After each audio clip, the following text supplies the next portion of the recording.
Hey everybody, I'm Sage Valentine and welcome to my channel, and I am super duper excited to review Fox's The Following, Season 3, Episode 1, entitled New Blood. So what did I think about this episode? Now, before people say it was slow, it was not slow. It was the calm before the storm, because I'm sure the rest of these episodes are going to trump this one and be even crazier. And I did read online recently that the higher-ups at Fox said that this season is going to be a little bit more subdued and a little less gory and violent. But this episode kind of pushed that limit just a tad bit. Now, things are not always what they seem. And I learned that in watching The Following, but especially in watching this episode. Because I, for whatever reason, thought that there was going to be a shooting taking place at that wedding. It never occurred to me that a dude named Andrew was, number one, going to be all stalkery towards Ryan Hardy, even though I do remember watching that one particular scene that they released on Fox's Facebook page and everywhere else. But I figured he was going to just start shooting people up and shoot up Ryan Hardy, and he was going to wake up in, like, the hospital or something. But when he picked up that cup of blood and threw it on Ryan, that threw me back. But even more so in the fact that he lied and said that Sherry Miller was his daughter, so that Ryan would get wrapped up in that, go investigate, talk to the mother and the father, and not even the father yet, the mother, then find out that the father was not that dude. My hat goes off to you guys at The Following. And that whole scene with the prostitute and how you guys set it up, or the writers set it up to whereas we would feel sorry for the prostitute. And we were thinking, because I heard about that killer couple, and I'm like, okay, well, husband and wife are going to do something crazy to this girl because the husband was a little bit overzealous, a little bit rough with his kiss/bites. But when it turned out that she took out that knife after tying up that wife, killed the husband, killed the wife, that threw me back, on top of the fact that the poor maid was tied up in the closet. And then her boyfriend, for those of you who don't know him, he played Silas on Weeds. The actor's name escapes me at this moment. But when he walked in, and I figured he was going to be freaked out, but then he said, "Oh, you didn't leave any more for me." I said, so this is the killer couple. Okay. All right. And then you see Andrew rushing in like, look at this. We got to make this perfect for him. Now you're asking yourself, who is this him? I have a kind of an idea of who the him was, but it was a nice way that they introduced Crazy Mark and his huge brand ball of crazy, bag of crazy. Like, if you just thought that he was insane in season 2, because he was actually more subdued than Luke, if I remember correctly. Mark has taken on both personas almost to the point where he's become schizophrenic and he can kind of hear his brother's voice, so you know he's off the deep end. Dyed his hair blonde. I guess he's still dressing up as different people, but he's supposedly running the show at this point, and Andrew answers to him, as well as Daisy and this other dude. Daisy was the prostitute. They answer to him. That thing completely threw me off. I was like, wait a minute. But then I said no, because Mark is far too crazy. And I always remembered that Lily Gray, the mother, had said in season 2 that she had contacts and friends everywhere that were just as crazy, if not crazier than she was. So I'm thinking perhaps that Mark isn't just running the show. I think there's somebody above Mark who's really running this show. That's just me. Alright, as far as what's going on with Ryan, I am so happy to see Ryan happy and smiling at that wedding. However, I do not trust Zuleika Robinson's character, aka Gwen. I don't know what it is with Ryan Hardy and these women, save for Claire Carroll, but Ryan does not have good luck when it comes to women. I wonder what happened to that crazy reporter chick played by Sprague Graydon. I wonder if she's going to come popping up in this season, probably. I wonder, will Claire come pop up in this season to really mess things up? Probably. But as far as Ryan goes and Gwen goes, I don't know what it is about Gwen, but Gwen could have been sent there by somebody else to completely throw poor Ryan off. Then we get to see that Max and Mike had a relationship. They were living together, but like his mentor Ryan, Mike cannot let any of this situation go, and he feels like he has to find Mark. So much so that even with, like, if you notice in this episode that Max also starts drinking as well, so clearly both of these two are taking on Ryan Hardy's bad habits in this episode. But it's sad that those two, Max and Mike, broke up, because now Max is in a relationship with Chris from The Wire, who was also on 24 and did a pretty badass job on 24. Hopefully he returns for the new 24 that's coming up soon. But she's in that new relationship, and when Mike kind of walks into the wedding, you could tell that they still have feelings for one another. Another cool thing about this episode is the fact that, like, that first murder in the hotel with, because even the maid also died, the married couple, the husband was set up like a puppet, and the wife was sitting on the floor. And then it said on the wall, Ryan Hardy lies.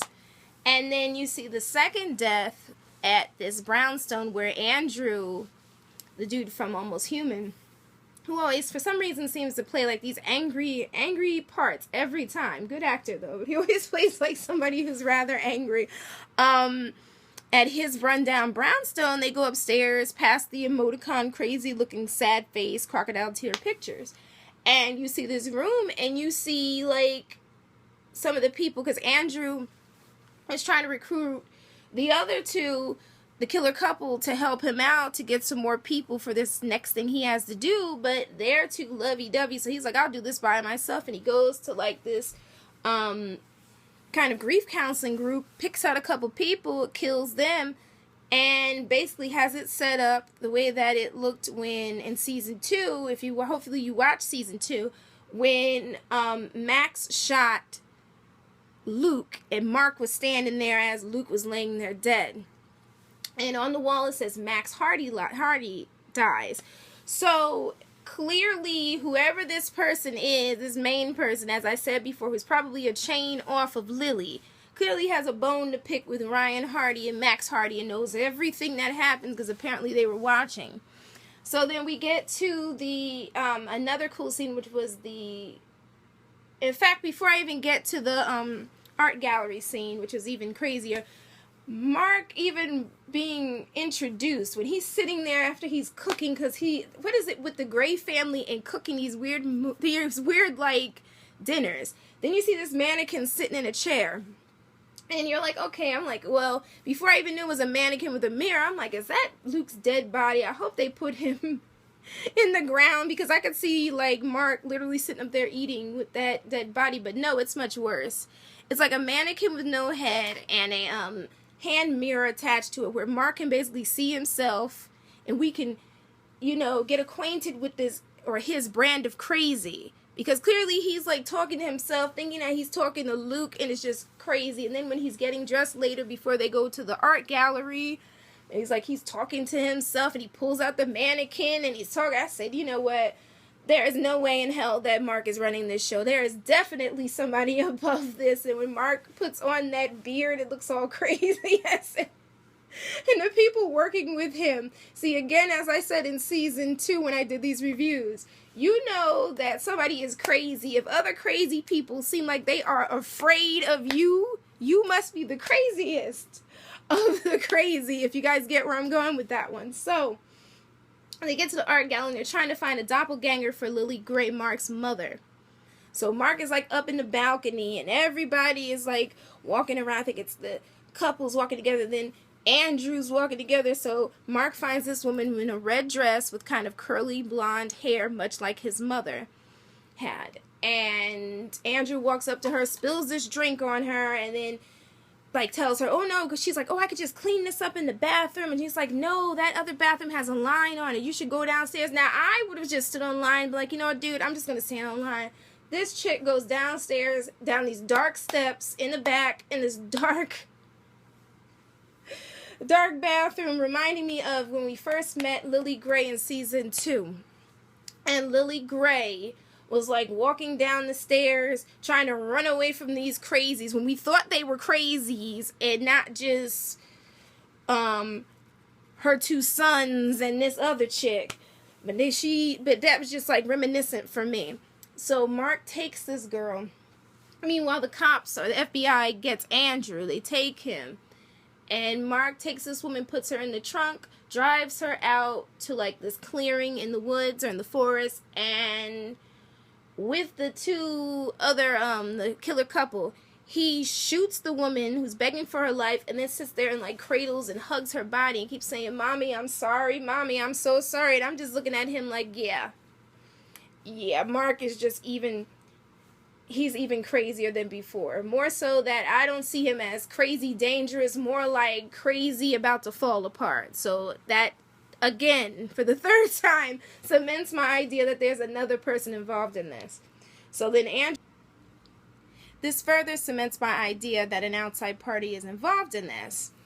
So by the time Ryan makes it, because he gets nowhere with Andrew, because Andrew won't tell him where Mark is. So by the time he gets there, with everybody else in FBI and Max and Mike, all of a sudden they come upon this scene with 2 guys standing up with FBI spray painted on their backs, as it was spray painted on the backs of the people found, 2 of the people found in the brownstone. They're suspended like puppets, and then you see this dead woman laying there. I guess it's supposed to resemble Lily Gray's death in season 2. So what ends up happening in the end is that the 2 boyfriend and girlfriend killer couple decide they got to get away from Mark, because Mark was like cradling that dead body before he left, crying for his mother. Then Mike, let me see, they didn't show Mike, but Max gets home, and Max just starts drinking. She reminds me a lot of Ryan when she's drinking, and her boyfriend's there trying to comfort her. And then Ryan gets home, and it just so happens Miss Gwen, once again, because the coffee run was not enough that day, she had to pop up at his apartment. And I guess she got what she wanted because Ryan said that he needed her, which I really think is her purpose in this whole thing. As I said before, I think somebody sent Gwen there to manipulate Ryan, because again, Ryan and women don't mix. Hell, Ryan and anybody don't mix, because you don't know who a follower is. Where is Joe Carroll? I'm sure he's going to pop up and probably find a way to get out of whatever it is. In fact, get out of death row. How? I don't know, but like I've said before, and I've said many times on these reviews, Joe has followers everywhere, so Joe will find a way. Where there's a will, there is a way. All in all, I really enjoyed this episode, and I can't wait until episode 2 of next week. I think that tonight's episode was supposed to be a double episode, but I guess it didn't turn out that way. But either way, I'm excited. I'm happy. I'm glad this show is back. I missed it so much. So, thank you guys so much for tuning in. Don't forget to rate this video. Leave your comments about this season and what you think and where you think it's going. And subscribe to my brand of crazy. Also check me out on Twitter and Facebook, Sage Valentine. So until next time, you all take care. I can't wait till next week. I love you all. Bye, guys. Bye.